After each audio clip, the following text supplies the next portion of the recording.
Hi kindergarten, first and second grade, it's Mrs. Chernitza with your weekly library lesson. If you remember, we were doing the research process, and today we're going to do the third and last step of our research process.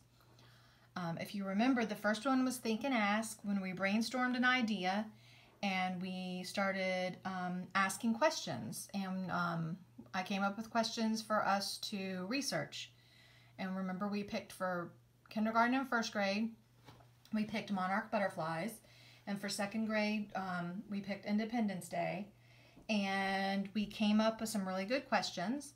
And then last week, we did gather and select, where we actually went to PebbleGo, where we got our information. So we gathered information, and we picked out, we listened to a lot of information, remember? And we picked out the information that we needed to answer our questions. This week, we're going to synthesize and create, which means we are going to make sense of the information that we gathered. And what we'll do is we will pick two of the facts that we have about each, either the butterflies or Independence Day, and we're going to create. We're going to write the two most important sentences down about either our animal or the holiday, and then draw a picture. So we'll get to a point in the video where I'll say, go ahead and pause the video and get yourself a piece of paper where you can practice writing the sentences that I'm going to write and draw a picture for your sentences. Okay, so let's get started. Okay, so your learning intention is that I can communicate my research information to others. And that's the reason why we do the project, why we write down our sentences about things that we learned about either our insect or the holiday, and we draw a picture of it. And that gives us information that we can share with other people. Your success is that with my teacher's help, I can prepare a project to show others what I learned from my research. Okay, why is it important to share information, and how can we communicate our understanding to others? Well, it's important to share information because you might be teaching something to someone. You might know something new that they don't know anything about.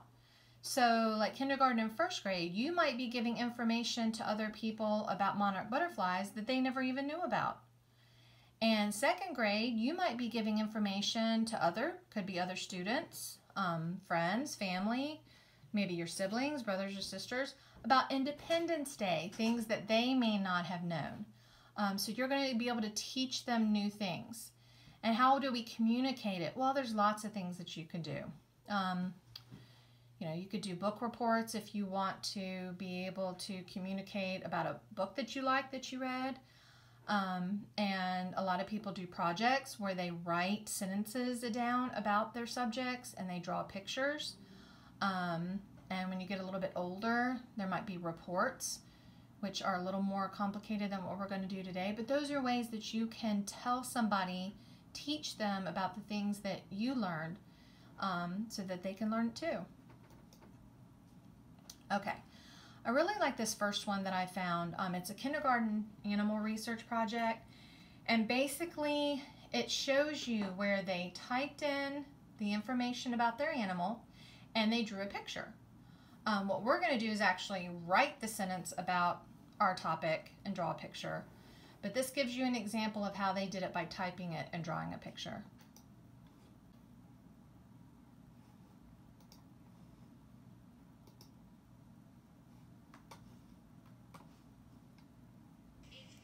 Anteaters are good swimmers. Butterflies do not have a mouth. They drink nectar. Cats have very good night vision. Chihuahuas shiver when they're cold. Elephants can live until they're 70. Fox can live up to 13 years. Giraffes can run 35 miles an hour. Hedgehogs float into a ball when they are scared. Horses eat hay. iguana is a lizard. Jaguars are very good swimmers. Koalas live in Australia. They live in trees. Lions are the king of the jungle. Mice are nocturnal. They eat almost anything. They build nests. And octopus lives on the ocean. Pandas have cat eyes. The python smells with his tongue. Quetzals are very pretty birds that live in the rainforest. Rhinoceros eat leaves. The shark eats small fish. Tigers are a type of cat that are very dangerous. Walruses are very good swimmers. A zebra is like a horse. They have hooves and run fast. They have stripes. Okay, so that gave you an example of a kindergarten research project, which is just like what we're doing. They picked an animal, they found out information about their animal, and they drew pictures about their animal. So that's what kindergarten and first grade is going to do. And second grade, we found out information about Independence Day, so we will write a couple of sentences about that, and you can draw a picture about it. All right, good job. And this is our last video, and this just shows what happens after you have done your brainstorming, figuring out your topic, planning it, coming up with the questions, gathering the information and selecting the information that will answer your questions. And now it is time to put your answers on paper. And this is what this video shows you how to do. How to write a research paper for kids. Episode 4, Writing. I'm writing a research paper about bats. I've made a plan, researched my topic, and now I'm ready to start writing. First, I will write an introduction to tell readers what this paper is going to be about. I like to start introductions with a question or an interesting fact, or maybe even both. I'll say, did you know that bats live in almost every part of the world? You may even have some right in your backyard. For the next part of my introduction, I'll let the readers know why they should read this paper. Read this paper and you'll find out where bats live, what they look like, what they eat, and the cool things that they can do. Next, I can start writing each section of my paper. I'll use headings to organize my writing. A heading tells what the section is all about. My first section will be about what bats look like, so I'm going to use the heading Appearance. Now I'm going to write some facts about a bat's appearance. I need to make sure I write facts in my own words. That means I don't want to copy exactly what someone else said. Let me look back at my organizer to remind me of what I learned.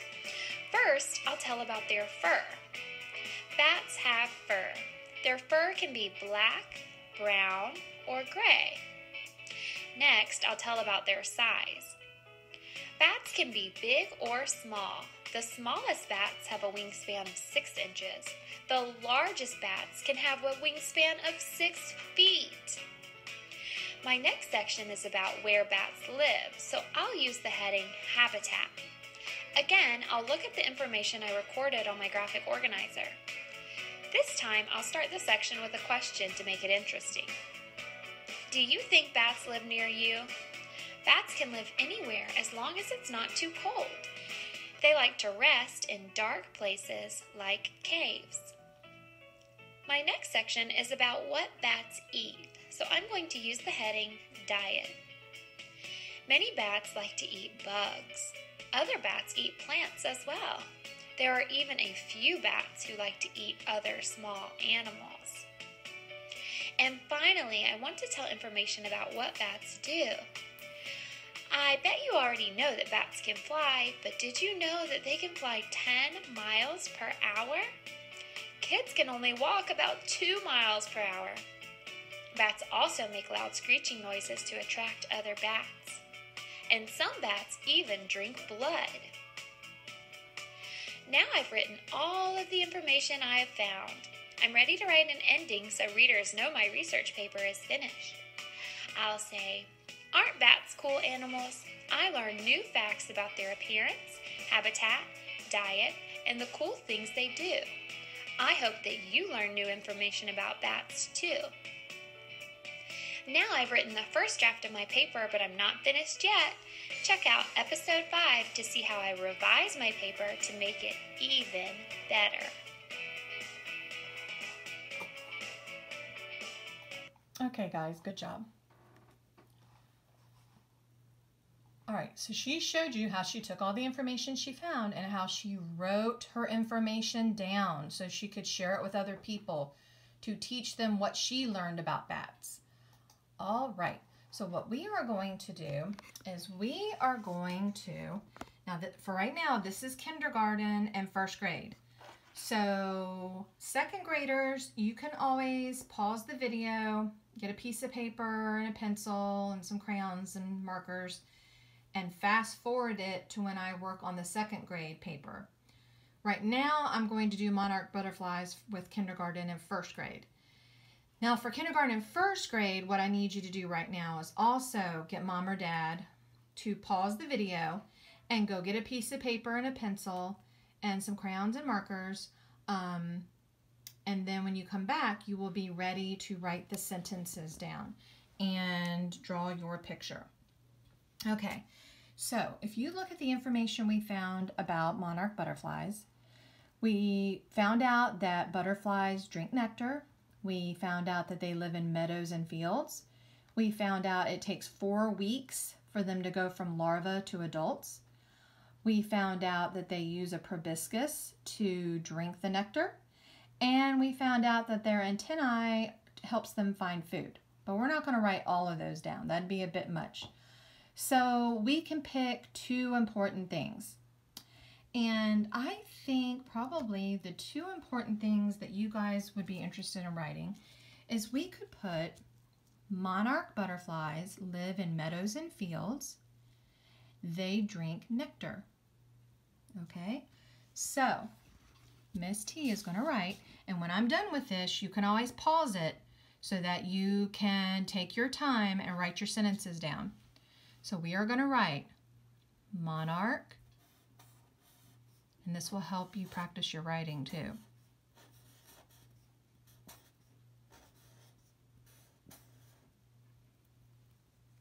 Butterflies.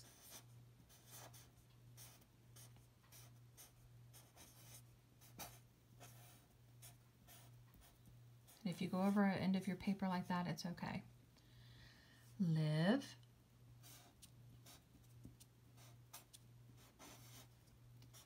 in meadows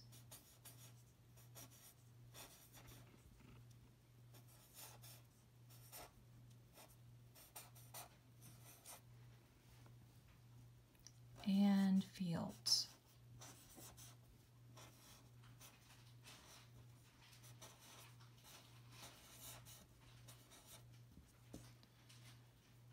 Now you can stop there, but I know that's a lot of writing, and if you want to write the second sentence, that would be great too. We can say they drink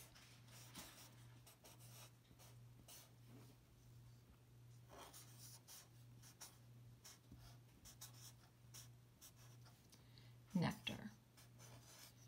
So these are 2, I think, of the most important things we found out. Awesome. So you can pause the video here if you're kindergarten or first grade and write monarch butterflies live in meadows and fields. They drink nectar. Okay, So once you have gotten this written down, then you can draw a picture. Excuse me. Okay. So if you want to draw a picture of a butterfly, Miss T is not the best artist in the world, but this is my butterfly.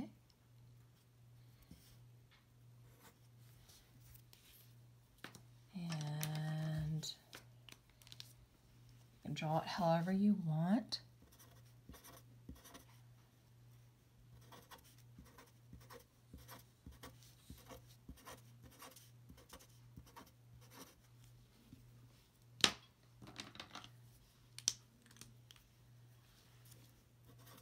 There we go. These came out a little bit better. The other one wasn't dark enough, I don't think.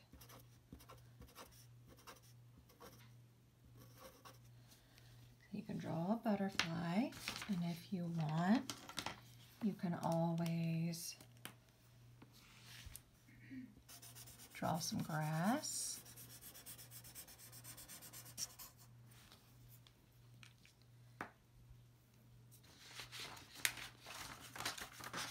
Miss T doesn't really have a yellow. I don't know how this will turn out. Yours will look much better than mine if you have a yellow. You can make the sun. And you can always make a pretty flower, because if they live in meadows and fields, there's probably some pretty flowers in there.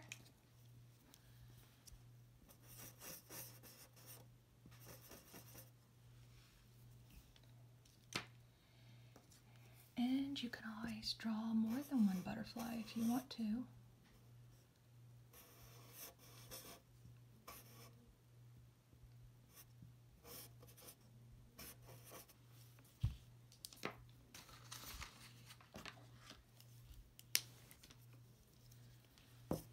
Oops. They kind of look springy, don't they? Okay, so there's Miss T's picture of her butterflies. And I'm sure you guys are going to draw some beautiful butterflies. You could put trees in there if you want to. And then again, monarch butterflies live in meadows and fields, and they drink nectar. So if you remember, what is nectar? Nectar is actually the liquid that's in the flower. So these butterflies would go over, and this is what you could teach other people too. Butterflies go to the flowers, and remember, they take their tongues, you do like a little proboscis, and the proboscis would go into the flower and they would drink the nectar. So that is something that you could teach someone about monarch butterflies. Okay guys, good job. Well, if you're kindergarten or first grade, then you are done with your research project. If you want to hang around for second grade, that would be great. But you guys did an excellent job, and if you guys want to take a picture of your project and email it to Miss T, I would love to see it. And this is Miss T's email address. I still haven't gotten any work from anyone, but if you would write these sentences for me and draw me a picture and get mom or dad to email it to me, I would love to see it. And then I would post it on the Facebook of the school and Class Dojo so everybody else can see it too. So there's Miss T's email address if you'd like to send it to me. But there's Miss T's project, and I would love to see y'all's project. Okay. So now we're going to do Independence Day for second grade. Okay, second grade. So these are the things that we learned about Independence Day. Who wrote the Declaration of Independence? The colonists. What is Independence Day? It's a national holiday. Where was the first Independence Day? It was in Philadelphia. When did it start? July 4th, 1776. How do people celebrate it? They have parades, picnics, they listen to speeches, and they fly the U.S. flag. And why is there Independence Day? Because the colonists declared independence from Great Britain. So there are some good things in here that we can write down. So we could put, I think some of the important things could be Independence Day is a national holiday that started July 4th, 1776. So let's write that down. So we can say Independence Day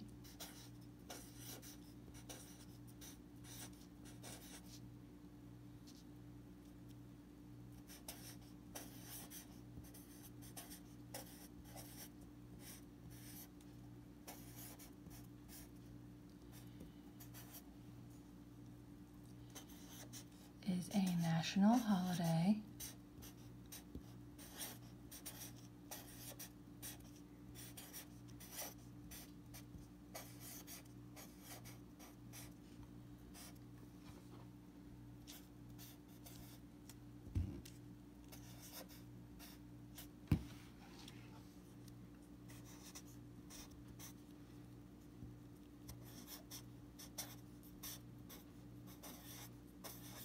that started July 4th,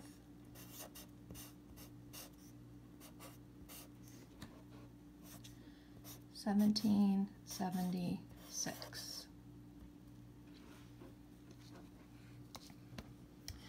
And I think it's really important to say that it is a national holiday, when it started, and why it started. I think that those are really important. So we could put Independence Day is a national holiday that started July 4th, 1776. The colonists, because it would be a good idea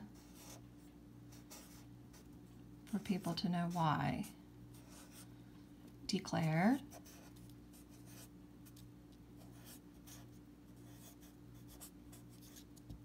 sorry about that.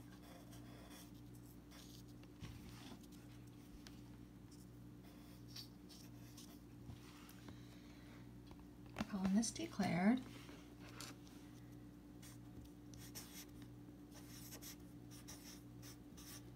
independence from Great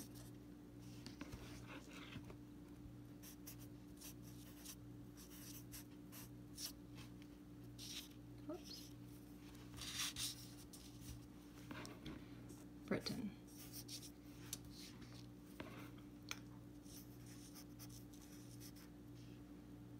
Sorry about that. This paper is not cooperating with Miss T. There we go. So, Independence Day is a national holiday that started July 4th, 1776. The colonists declared independence from Great Britain. And if you would like to pause the video right now so that you have time, you can practice your writing, you can take some time, get a paper and pencil, and you can write down these sentences of things that we learned about Independence Day. If you want to write more, you could say people celebrate with parades and picnics, or you could say people celebrate with the U.S. flag, or you could say it started in Philadelphia. If you want to add something else, that would be great. And then for your picture, you could do an American flag.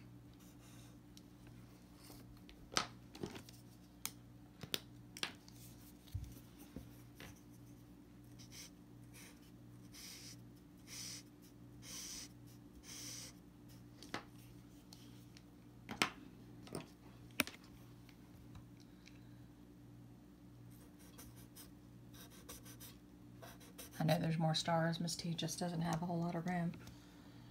You could do an American flag. You could do, they had like fireworks, remember? Even back a long time ago, they did fireworks. to celebrate.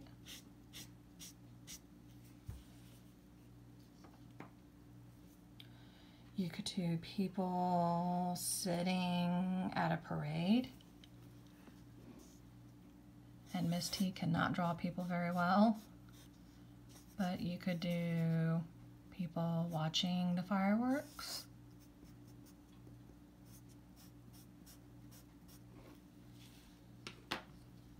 You could do some grass if they're outside.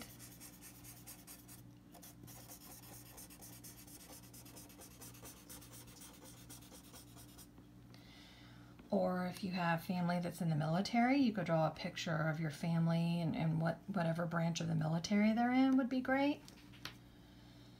So for second grade, these are the two important things I thought we could write down about Independence Day that we were able to research and find out. Independence Day is a national holiday that started July 4th, 1776. The colonists declared independence from Great Britain.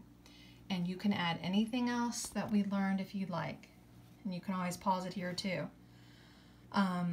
You could say the colonists wrote the Declaration of Independence. You could say where the first Independence Day was. And you could also write how people celebrate it. You can add all of that if you would like. And then draw a really cool picture to add to it. And here again is Miss T's email address.